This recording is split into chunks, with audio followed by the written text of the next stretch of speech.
Welcome to the Lucid Horizon. This is episode 9 of our conversations about various matters regarding education and democracy. In this episode, like the last 4 episodes, we are going to be talking to Dr. Hassan Mansour, the economist and the professor of the university. And we are going to be talking about the conversation that we kind of left unfinished and incomplete. Last time we talked about in the last actually 4 episodes, we talked about the economic growth and economic development and the difference between economic growth and development and how it applies to some of the most recent events in the world, including the growth and development of China and Iran and perhaps some other countries.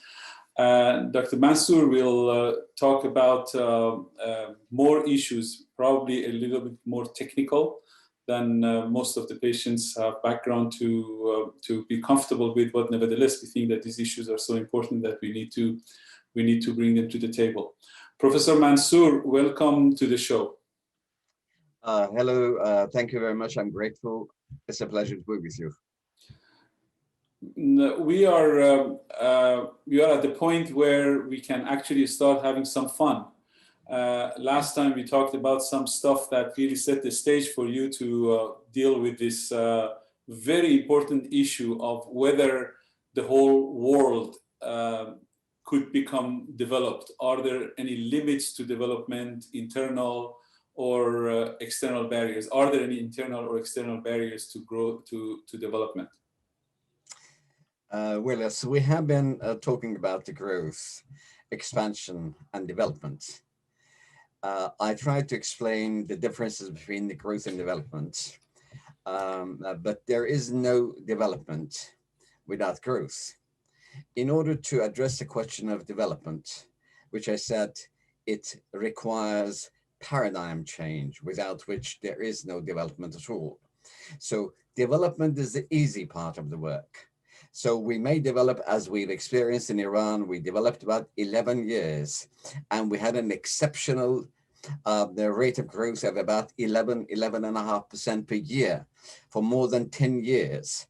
And the size of Iranian economy trebled during that period. So that was a period of growth. But we did not achieve the development. And indeed, all the problems arose once we arrived at that stage. This is what we're trying to understand, what the difference between development and growth are, and what are those problems. In order to elaborate this point, I would need to get back to the question of growth in simple terms. And I would ask you please to bring up the graphic number 1 so I can explain what it was that we're talking about. Yes, and graphic number 1. Okay. I'm going to go to the graphic number 1. Yes. Defining growth, I said that growth addresses the question of production. It means the factors of production, labor, land, and capital are mobilized in the factor market, and the producers acquire them, buy them or hire them in that market and bring it to the process. The process which we called the production process, or from production process a technical aspect, valorization process, which is the creation and transformation of value. It takes place in the process of production, that is the firm, factory. And later on we come to the product market. Here, what I'm going to add just a few points is that factor market is a market. Product market is also a market, but factor market in itself is a combination of many markets. You have lands, constructions, buildings, and so on and so forth, in which the producer would provide land and construction for its production site. And labor includes workers, simple workers, skilled workers, technicians, managers, and all sorts of workers. This is called labor. And of course, then the question of capital. capital is either monetary or converted into machinery. So we have machinery, raw materials, and of course, monetary capital. And besides, we have the human capital. All this is called capital. For simplicity, we show them in a denotations like labor, all labor we show with L in our models, all capital we show with K, and all lands and constructions we show with LLA. So a combination of land, labor, and the capital. From the factor market, I brought into the production process, which depends on which sort of production you're involved in. Could be technical, agriculture, digital, or whatever it is. So the nature of the factors required for each process, of course, are determined by the process. So we have different sorts of capitals or processes for different industries. Like, for example, you have $10 million of investment. What investment? In a car factory, that 10 million is in a specific machinery and workforce. While in agriculture or textile, they are different, even if they're both called $10 million of investment, right? So the very concrete nature of them depends on the nature of the process. And in the process, they are converted into commodities saleable in the product market. Once finished, it will be brought into the market in which they are sold. So the condition for continuation of this process is that commodities being produced are saleable. In order to be saleable, they've got to be useful, demanded. So they've got to cover some needs of the people. But need is not a demand. And this is a very central question for the market. There are many people who are needy, but do they represent a demand? In 1953 in Bengal, in India, the markets were awash with commodities and food items, flooded. 3 million people starved to death of hunger. So the hungry people do not provide a demand. They have a need. But need becomes a demand when it is backed by purchase power. So demand plus purchase power, need plus purchase power is the demand. So in the market price, which is, I'm now talking about the product market, goods required by society are produced into the market. Then we have the demands for each item of them. Those which are not for whatever reason demanded, they will go waste. Right. So we are talking about two markets in the production process: factor market, which is the beginning, and product market, which is the end of it. If the amount of capital, money, invested in factor market, say 100 units, 100 millions, are equal to the amount of money in product market, 100 million, then there is no growth. That is called the simple production. In a simple production, we're talking about zero growth. Of course, it is not the aim of producers. Once we have a simple production, we have land, labor, capital, and of course, profit. They're realized. But the amount of capital that we realize from sale of goods and services are equal to the amount of capital which we had invested in factor market. Zero growth. The second point which I've got to underline is that not only in real terms there is no growth, but even in nominal terms. In case there is a change in nominal terms, we've got to correct it by our index numbers. This means the money, the purchase power of the money in factor market is assume the same purchase power as in the product market. So $100 in factor market is equal to $100 in product market. In case we haven't had any growth physically in our production, but the value of the product market has become $110, then that 10% is inflation. It's not real growth. It is inflationary growth, which is only in the nominal world, in the world of money, right? Which has got to be by index brought back to, so 110 of year T1 becomes 100 of year T, which is in value terms, they're equal to one another. So to put the story in a nutshell, we have now seen, without getting into the structures of these markets, because markets have their own mechanisms to work. It means in every market, we have the supply side and we have the demand side. Supply and demand, they are forces which are juxtaposed in front of each other, and they deal with each other. So they have structures like two armies. Both sides of them have structures, a structure of demand and a structure of supply. We take the simplest form of the market in here, which is competitive market. The competitive market is a market in which there are many sellers and many buyers, and goods are comparable. So this means the buyer has a right to buy the same thing from seller 1, seller 2, seller 10, seller 100. This is why there is a competition, right? So this is the structure of the market, competitive market. But are all markets competitive? No. Markets can become monopolistic. Just the other point, other side of the pole, which means there could be only one seller and many buyers. This is called monopoly, in which case, of course, the price formation is going to be different.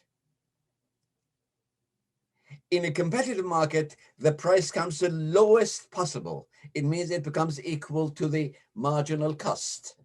But in a monopolistic market, the price stays above the marginal cost and lesser profit for the monopolist. So monopoly is one extreme sort of the market. Both sides could be monopolistic. It means supply can be monopolist, demand can be monopolist, in which we're dealing with two monopolies. Imagine that, say, producer of oil in the country is one, say, national oil company, and the buyer is the government. In that case, both are monopolies. So they're dealing with each other, and their balance of forces produce one special sort of prices, price formation.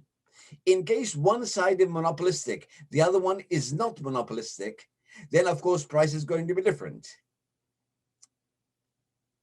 Between the monopoly and competitive structures, we have different grades of oligopolies. Oligo means a few sellers and many buyers, or many sellers and few buyers. When the monopoly is in the demand side, the buyer's side, we say monopsony. So we have monopoly and monopsony, oligopoly and oligopsony. I don't intend to get into elaboration of these models or to explain the mechanism of price formation in all of these markets. What I intend to mention is that, well, markets have structures, and the simplest form of the market is competitive market. And indeed, we read and hear so much of elegy of markets, say, for example, making reference to famous Adam Smith, that market creates miracles, market makes private vice public good, and so on. All this is about competitive market. If it is not competitive, these definitions do not apply. And of course, I mention it because there are so many confusions about it. And the people, there are people who've worked in economics, yet they confuse. For example, dealing with the economy of Iran, they blame a lot. They blame the market system for the ills and evils of the country. It's not the market system they're blaming. They're blaming the monopoly and mafia ruling the market. So it is not a market situation as in our market model.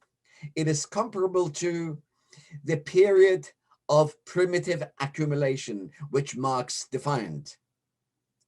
Marx defined the period of primitive accumulation as a period when from every bit of every cell of the body of the economy, blood was dripping.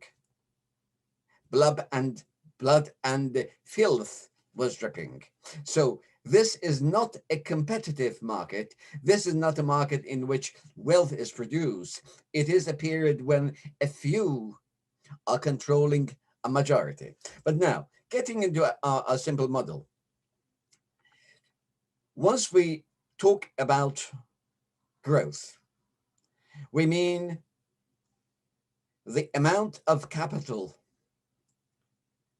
harvested in the product market is superior to the amount of money they invested in the factor market.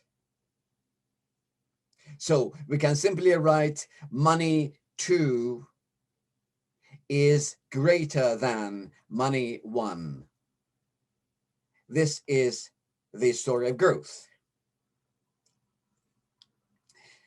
Then we mentioned the question of development, and I tried to explain aspects of development. I said development is different from growth, even if development does not exist without growth.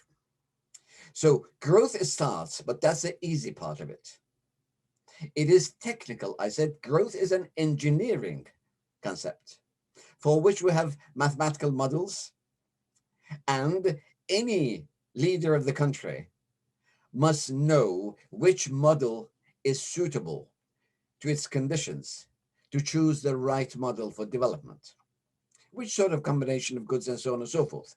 We have compilation of these models, all mathematical models, application of which requires insight and skill, but it is simply a technical question. While development itself is not simply technical. It is technical, scientific, philosophical, and social. Because as I just mentioned in passing, development requires at the end of it a paradigm change. Without paradigm change, there is no development. I mentioned the evolution through reformation of Catholicism into Protestantism, without which there would be no growth, no change in Western societies. And I also defined that the end fruit of development is the creation of free man. So it is the creation of man who is conscious of its right and position in the universe. A man prepared to fight for grand ideals. A man who supersedes and goes beyond oneself and loves and dedicates his efforts not only to himself and his family, but to his nation and the people of the world. So these grand and lofty ideals belong to the transcendental man, which is the ideal of development. So any development which stops short of this is not a development, it's just a growth. Of course, growth is good, it is ideal. China has been able to lift about 700 million of its population during the past 40 years, from below the poverty line to the kind of opulence in society where they had a good life. Fine, that's very good. That's admirable. But does this make them free people? No. Does it give them democracy? No. Is it a democratic society? No. So this is a very important question to which we are approaching to address. Now let's go to the second graph, and I will have to elaborate this point, this model of growth a bit further. Second, well, I would like to skip these. These are the simplest. Allow me just to elaborate a little bit. These are the simplest models which show the operation of the competitive market, in which the quantity of supply and demand become equal to one another. Formulas: quantity demanded, quantity supplied, they become equal to each other, and under which you can determine the price. And the quantity which brings the supply and demand to equality. This is the condition of market clearance. Market clearance means a situation when all the goods in it are sold. There is no shortage and there is no surplus. That's the ideal situation of the market. So we're dealing with a model. So without getting into explanation of this or introducing other models, because as I said, this is the simplest form of the competitive market. In a monopolistic market, we have different formulas. In an oligopolistic market, we have different formulas. In a duopolistic markets, in which you have two sellers or two buyers, we have different sort of equilibrium. But the ideal is that market will be in equilibrium and produce market clearance. So once we touched about these basic concepts, we can now go further. Let's go to the graphic number 4, and I would like to elaborate the 4. Yes, please. Thank you. This is indeed the same model that we addressed and talked about. We have the, again, factor market in the left in red, which shows the market model, demand curve and supply curve, and point of equilibrium, which brings the market clearance. And it means whatever item we had brought in the market, they're all sold. There's no shortage, there's no surplus. And the price in that point, the price is the equilibrium price, which is the ideal price for the market for both the sellers and the buyers. So this is a model, and we should not confuse the model with the model, which is MUDDLE. This is the model on which the economists work. But in practice, there's always shortage or surplus or waste, or the price is not necessarily the market clearing price or equilibrium or whatever, but around which they vacillate. They fluctuate around this ideal in the market because there are forces which bring them together within the market. Now, then we have the factor market here, in which, again, factor market gets its land, labor, capital, land, and labor. Where do they come from? They come from the household. So people of society, they produce land, labor, and capital and bring it to the market. From the market, the same land, labor, capital is pushed to or pulled into the firms, productive firms. That is the process. During the process, they convert their form from the physical, whatever form they have, to the forms of the goods and services that are demanded in the market. So a transmigration or a transformation is taking place in this firm. From the firm, they are brought to the product market. In product market, they're demanded. It's either food, clothing, housing, cars, computers, cosmetics, medication, whatever they are, they're demanded and sold in the market. So, and from here again,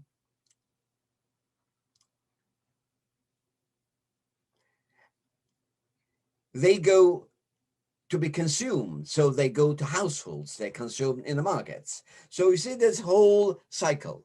It starts from households and finishes at the cycle and in the household.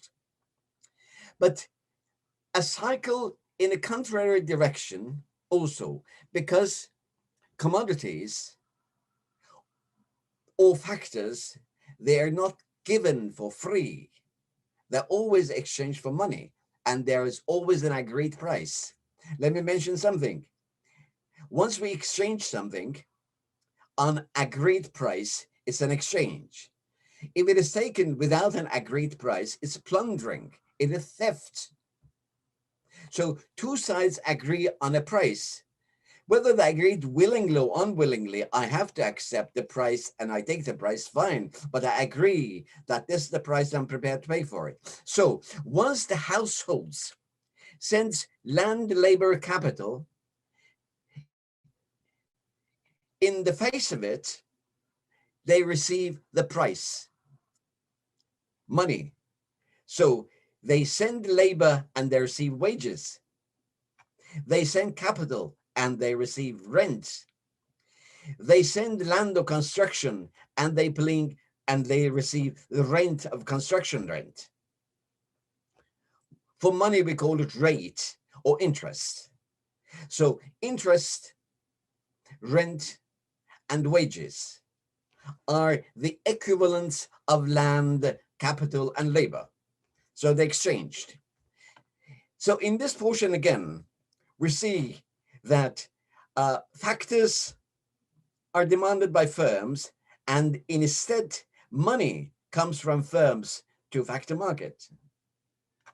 And from the firms, goods are sold or produced to the market, and from the market, money is plowed back into the firms. And from this market again, goods and services flow to households. From households, money flows back. So we have two cycles. One goes counterclockwise, the other one goes clockwise, but the amount of them are equal. This is the situation of no growth. So this is a static model in which, again, I mentioned we're talking about two markets in which the growth is zero and inflation is non-existent, because we're measuring with the same amount of money, with the money of the same purchase power in both markets. Right. So this is the simple model of exchange that we talked about. One's talking about growth. So we know that we're talking about two markets and a process in between. But in this one, I have added the money side of it as well, to show that money is always reciprocating the flow of goods.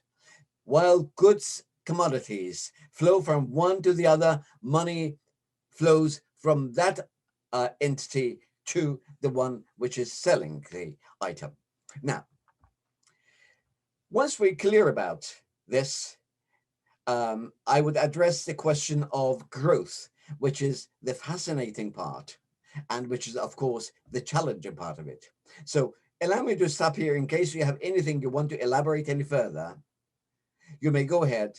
Otherwise, I will ask you to switch to graphic 5, and I will explain the question of growth. That was very clear. But the only question I had, but perhaps a comment, is when you're referring to household, right? Household, you're saying that the money flows from the factor market to the household, and then the households are offering land, capital, and labor to the factor market. Could you spend 1 minute elaborating by what do you mean by capital? I mean, do you really mean what's flowing from the household to the factor market? For instance, does the household of Bill Gates buying a pharmaceutical company or buying, a huge corporation or whatever, or his philanthropies, does that really amount to the household bringing their capital to the market? In other words, is there any distinction between the household, between the average household members of the household of the society compared to a billionaire or you know, people who have the economic power and wealth that is not comparable to the average citizen? Is there any distinction in this relationship between those? The question you're raising quite legitimate, but once we're talking about the simple model, we're not making a distinction about the rich and poor. Okay. There are other meters to talk about it. There are other measuring yards. Here we're talking about society. In society, well, you have the multimillionaires, you have the working class, you have the middle class, you have doctors, engineers, you have professors, you have the cleaners, you have everybody in society. So some of them, they do one form of activity. The activity could be, how do they live? Either they are working people, a majority are working people. And working people, either they work in factories or they work in universities, schools. Of course, old classical economics made a difference between them, right? But again, we can distinguish between them, white collar and blue collar and so on and so forth. But now we're not getting into those details. All of them who are selling their labor force could be a professor, an expert, or the labor of a simple worker, right? So they require one form or another of wage. For workers, we call them wage. For university professors, we call them salaries.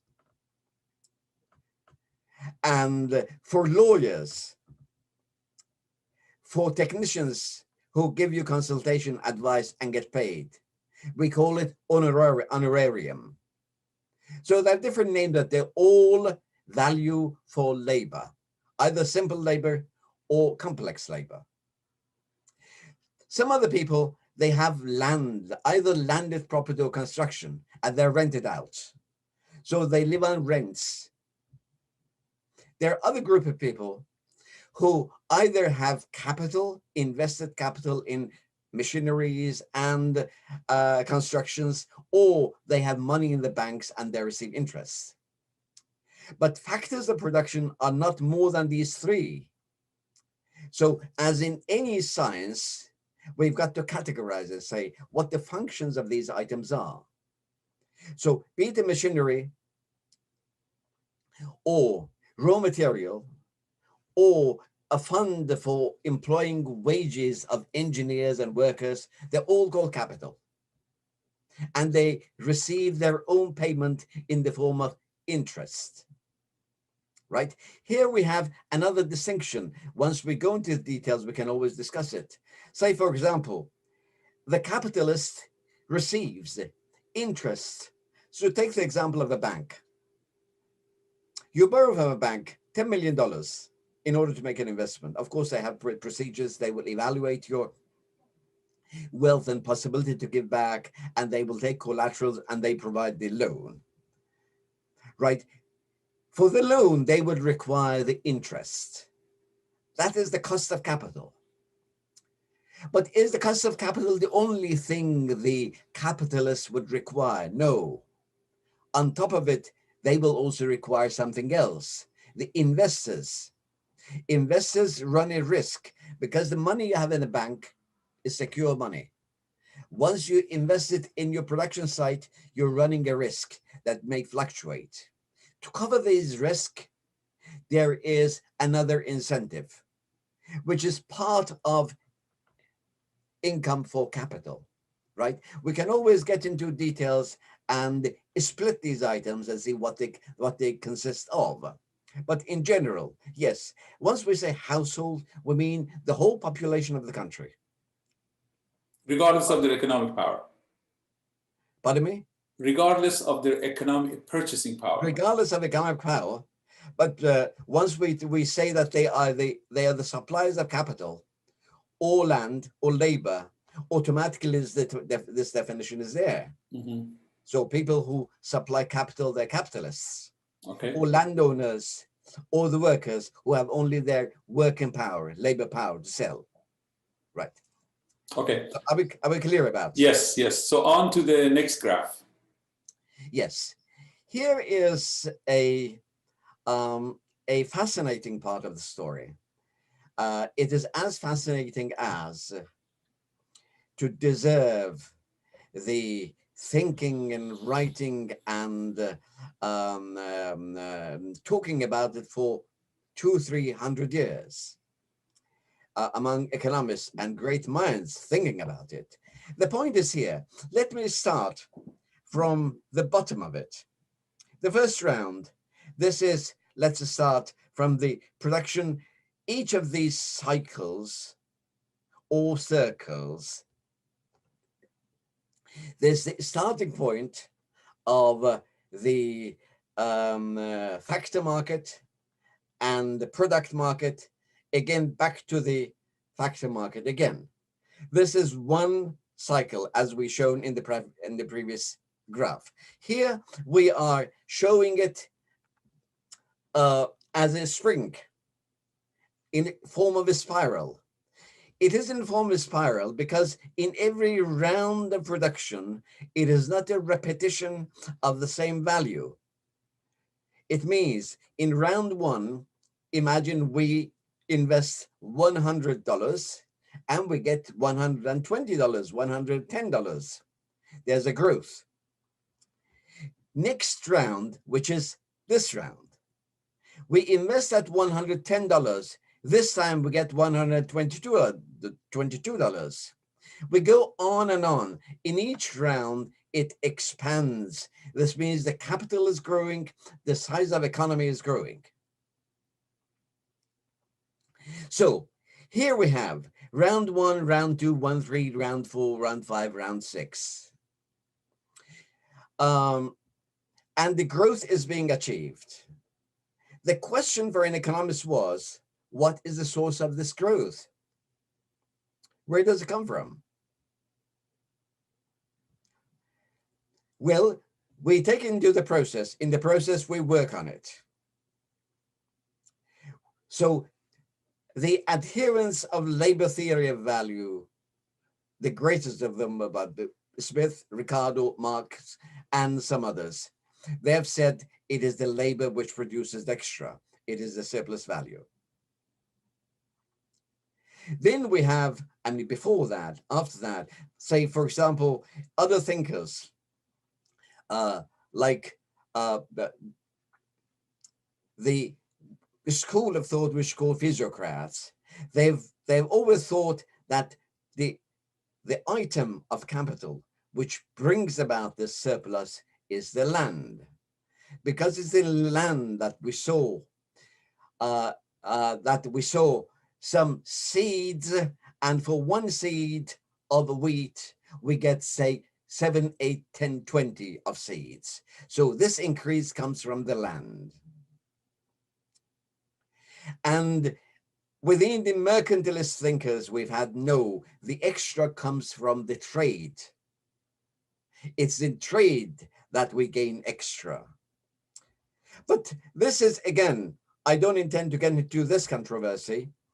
I would just say that in modern economics, we do not really distinguish these, because it depends on what definition you have for the very nature of value.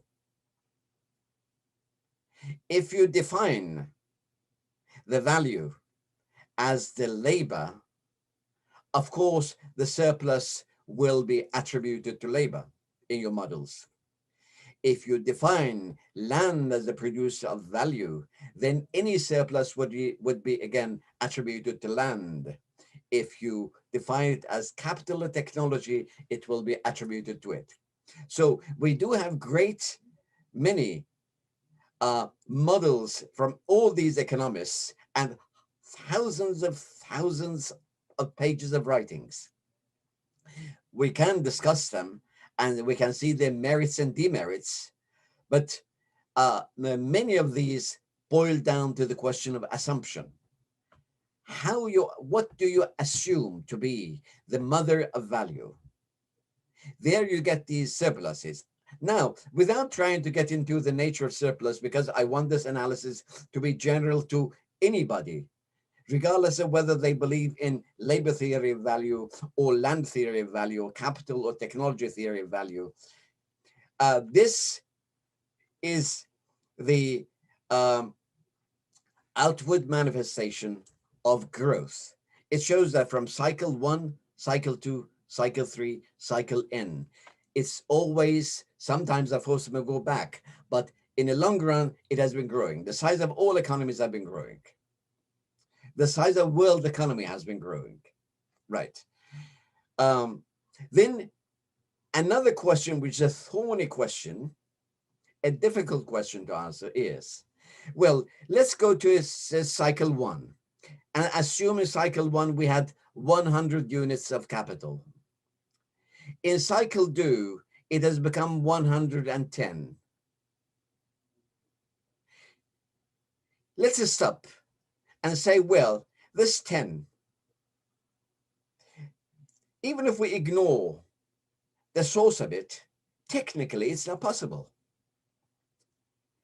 Why? Allow me to take you to one of the economic theories.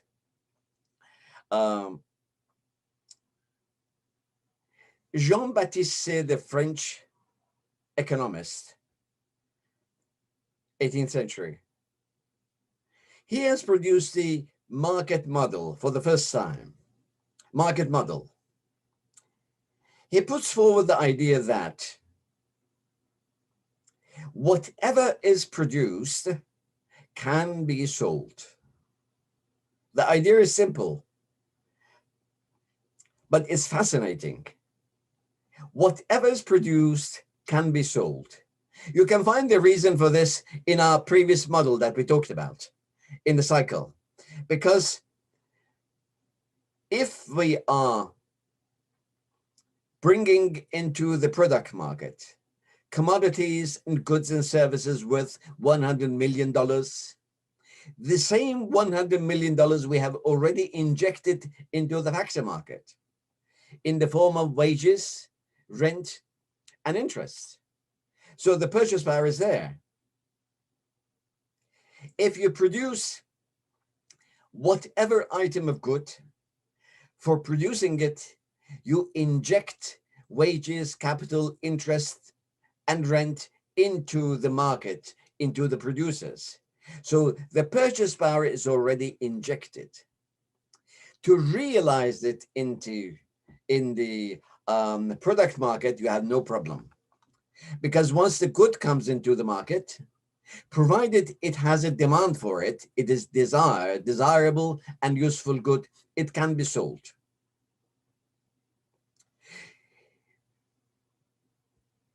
Jean-Baptiste is the founder of market equilibrium, which assumes the markets are always in equilibrium and they are self-equilibrating. It means they create their own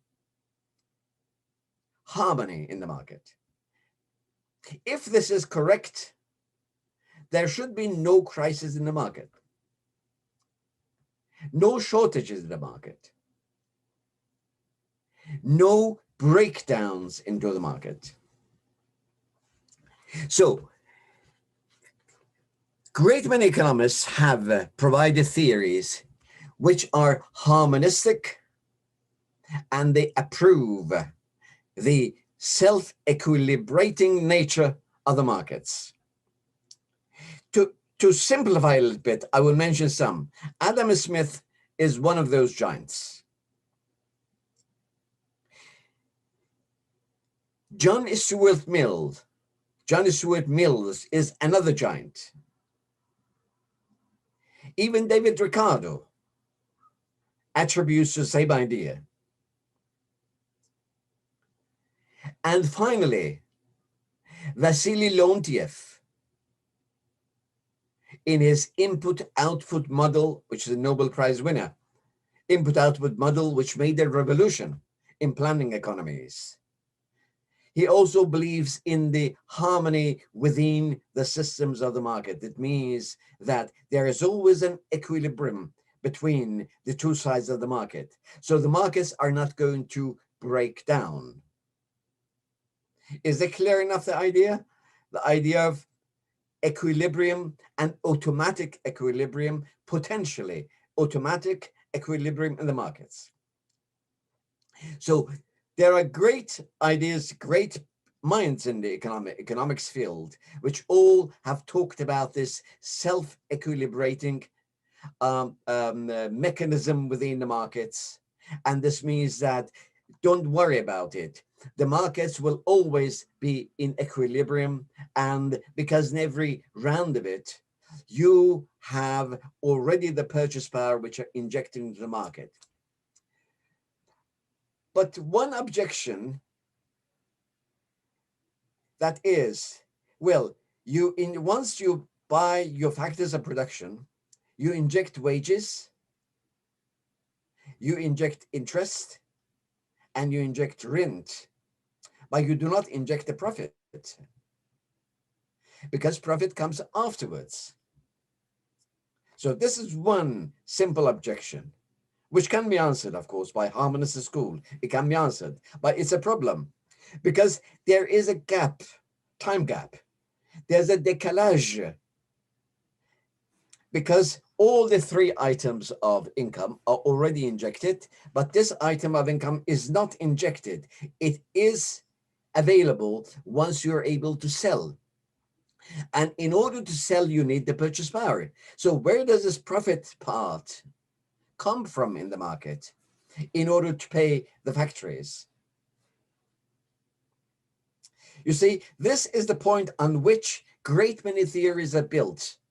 And it's not easy, but we've got to concentrate and see what the idea is. You see, in order to go from cycle 1 to cycle 2, there's an extra. And this extra is the growth. That amount of growth is not already injected in the market in time T1. It is presently T2 once you're selling it. Where does it originate from? This purchase power doesn't exist. So we have to distinguish two different stages. One is the initial stage. In the initial stage, what do I mean by initial stage? Initial stage is there is no capitalism. Capitalism starts at time 0. Once time 0, we make the investment on land, labor, capital. We put $100 million to buy them and process them, bring into the product market. But in product market, we sell it at 110 million. So this 10 million, where does it come from?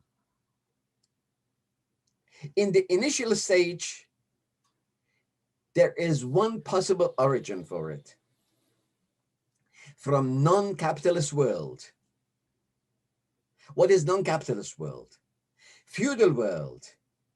Countryside, which is not within the capitalist system. It is outside the capitalist system, even if it's within the same society, but it is outside the capitalist system. So from there, it is the villagers who've sold their households and so on. They brought the purchase power into the market. So that is all. If it is not the initial period, then the savings of initial period can be used to buy the product of the second round, and the savings of the second round can buy the product of the third round. So here the question of saving of the previous round comes and helps to settle the amount to be sold in each round. So this is one question.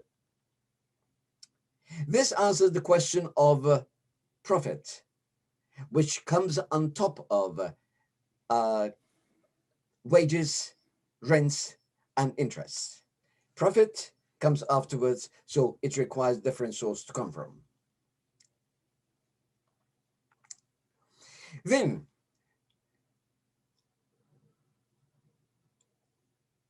once this growth spiral grows, this implies that we need other sources outside the capitalist mode to make injection of purchase power into the system every round. There are economists who argue that no, it's not possible. It will stop somewhere. A point will arise when we bring the product into the market and there is no purchase power to buy it. So one of these, the people who really founded the idea was the famous French socialist Sismondi. Sismondi says, no, it is inevitable that the capitalist production is going to break down, because at every round, it requires an extra amount, especially on the conditions that there's growth. This extra must come from somewhere, and that somewhere is not located within the capitalist system itself. It must come from outside. An economist and political activist who elaborated this into a famous, elaborate book was Rosa Luxemburg. Rosa produces mathematical models based on Marx's Capital, Volume 2. He showed with her arithmetics that this production will not be able to go forward. It will stop somewhere. This stopping somewhere means the breakdown. We come to the theory of breakdown. This is why great many socialists and communists have been waiting for the collapse of capitalism. In Russia, the young Marxists, who were called Narodniks. Narodniks had good economists, and they're the people who translated Dan Yeltsin, one of their leaders, who translated Das Kapital into Russian. He himself wrote a book, and he argued that capitalism is going to break down. So the controversy which is in point here among these schools of thought was that even Marx's Capital Volume 2 shows that the system is going to break down. Again, I'm not going to get into this complicated story of controversy among these different people. They produce all their models and their mathematics and so on and so forth. But I'm just going to mention some names.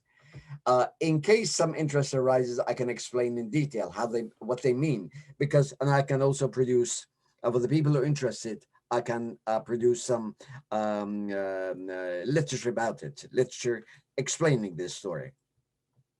So the idea that capitalism in itself needs a support in order to realize each cycle of its production, it is shared by many people, including Latin American economist Raoul Prebisch, Swedish economist Gunnar Myrdal, and the Chinese leader Mao Zedong. Each of them have their own version of inadequacy of capitalist system to go around and grow. So I will mention only two of them. Let's say Mao Zedong. Mao Zedong believed that in order for capitalism to continue living, it requires pre-capitalist mode of production, which is feudalism. This is where his ideology emerges. Imperialism and feudalism. They say they're allies. Imperialism cannot live without feudalism because feudalism is a backyard from which the extra purchase power will be pushed into the system of capitalism, and they will be able to realize what they produce. You have to wrap it up in 1 minute, but I'll let you kind of bring everything to an end before we have to say goodbye to our viewers. So the time is getting ended, right? Yes. Okay, very well. It's fascinating that you gave us a 1 hour answer to question number 11. honestly. And let me just to round off this question.